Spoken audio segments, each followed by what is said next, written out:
Hello, and welcome back to another video here on the channel. My name is Riley, and in today's video, we are preparing for the World Cup. We will be managing Canada because I'm Canadian, so why not? Managing Canada and seeing how we fare in the World Cup.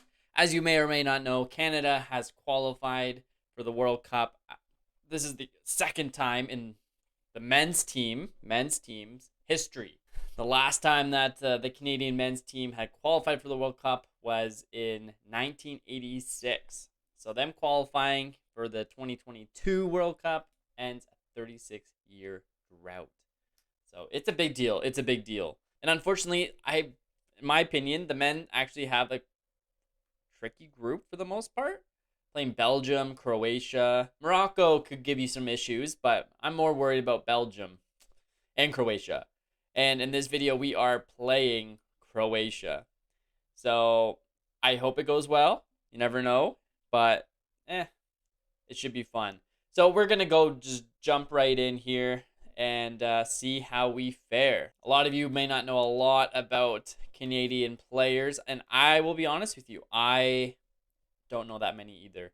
But there are a few. For example, Kyle Larin here is in game. He is the top goal scorer for Canada. And he currently plays for Club Bruges. He was over in Turkey before that. And, well, the United States and Canada prior to that as well. So on the left side, we have Liam Miller, who is contracted to Basel. Very exciting. FC Basel in the Swiss Super League. He is a good young player. Well, young, he's 23, but still relatively young, especially compared to myself. And he already has 27 caps for Canada. Jonathan David, I think he is well known in most circles. He currently plays for Lille in Ligue 1. He had a pretty successful run in Belgium prior to that. And overall, he's a good player. I quite like Jonathan David, and he is one of the more important players on this Canadian side. Other players to look out for is the skipper. He's very old. Atiba Hutchinson. He currently plays in Turkey himself and has played there for a long time. Prior to that, he was in the Netherlands and Denmark, Sweden. He's been all over the place. But at the end of the day, he is the skipper. Playing in, he's pretty lucky he actually made the World Cup. 101 caps for Canada. 101 caps for Canada. Other players, Jonathan Osorio, a 30-year-old, and he currently plays for Toronto FC. Toronto FC is actually where I grew up. I am from Toronto originally. Another player is Steven Estaquio. That is a terrible pronunciation, but he is playing in Portugal for FC Porto, and he has spent most of his time there, and probably because he is Portuguese is my guess. Yes, Portuguese, but Canadian, so very exciting. A player that probably not a lot of people have heard of, Alphonso Davies. Just joking. I know everyone's heard of Alphonso Davies. But he plays as our left back, and as you already know, plays for Bayern Munich. His 43rd cap for, I was going to say for England, but no, for Canada. Kamal Miller is another player we have. He plays for CF Montreal in the MLS. Very exciting. And other players. Daniel Henry. He also plays for Toronto FC. There we go. And Laria, he is the right back in Nottingham Forest. But as far as I'm aware, so far this season, in-game season, he actually has had a little bit of match time, so that's good. But he spent most of his time at Toronto FC and in the United States. But Nottingham Forest has his rights currently. And then in net is Marlon Bourgeon. And he is currently with Red Star in the Serbia Super League. So, yeah. Overall, very exciting, I know. I'll be honest with you, I myself, despite being a Canadian, do not know a lot about the Canadian men's team. Obviously, I'm happy that they're in the World Cup, but I've always supported England, mostly because they've always been competitive, but it's where my family's from originally. So it was just easy to follow them and support them. And I always have, and I'm not going to ditch them just because my home country is in the World Cup. I'll obviously cheer for Canada, but if they ever had to go head-to-head, which I don't that's going to be the case.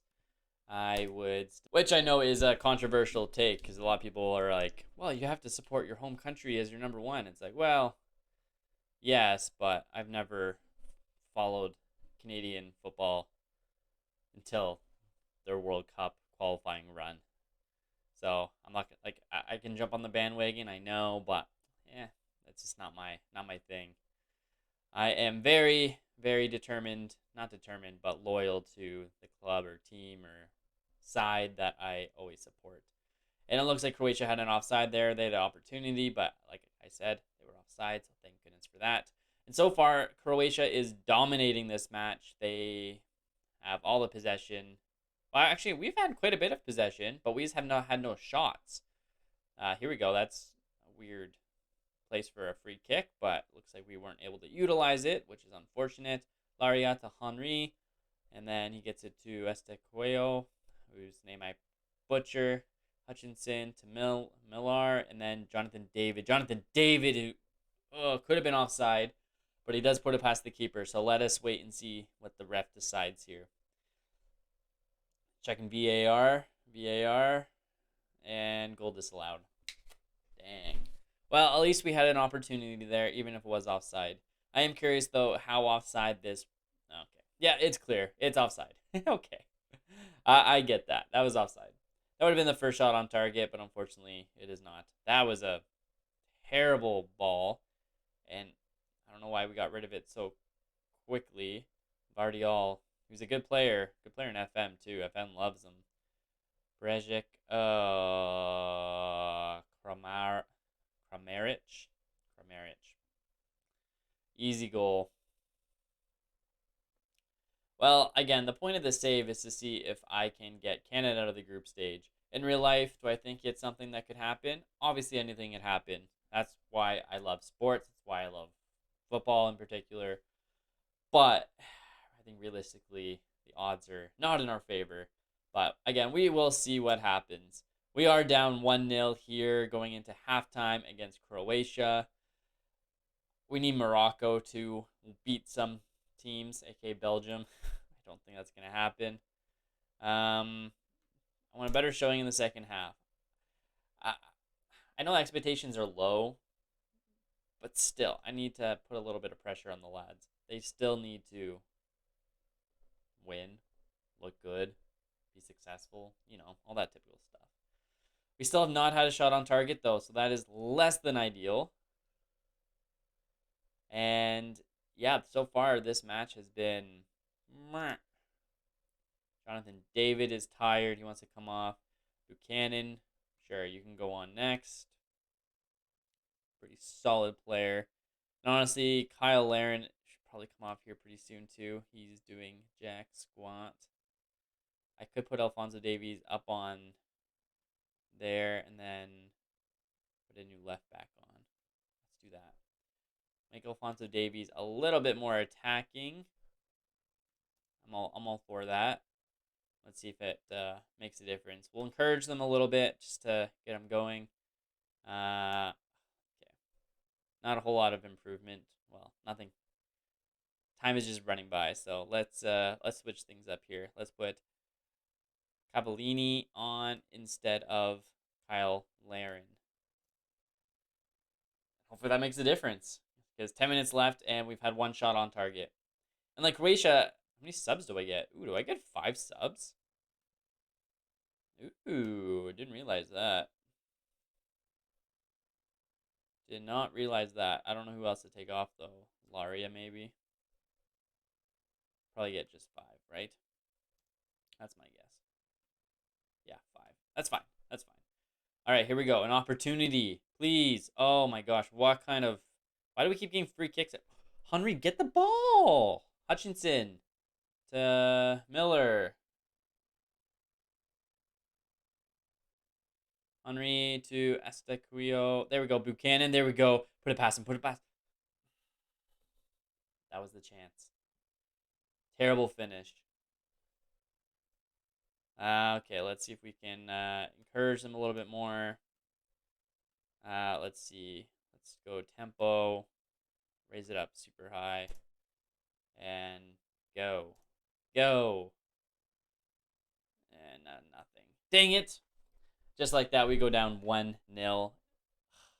Lose our first World Cup. I'm not going to say I'm proud of you. No. Ugh, that's sad. It looks like Belgium hasn't played yet. Well, that is not a great first loss. And we take on Belgium here pretty soon. That'll be the next video. We need a better result. We need Morocco to do some business against Croatia and whatnot. But honestly, this might how the World Cup. This might how it go. This might how it goes. This might be how it goes. And the reason I say that is Canada has a good young side. They play with a lot of heart. Their chemistry is phenomenal. But the biggest issue that I see is that they haven't had big competition.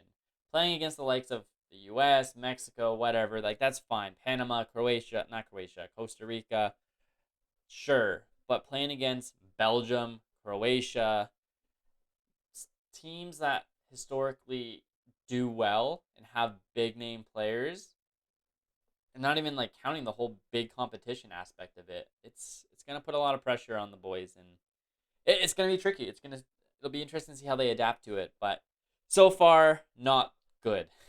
But anyways, I'm gonna leave this video here. In the next video, we will play against Belgium, and let's just hope we can keep our World Cup dreams alive. But thank you very much for watching this video. Leave a like, leave a comment, and I'll see you in the next one.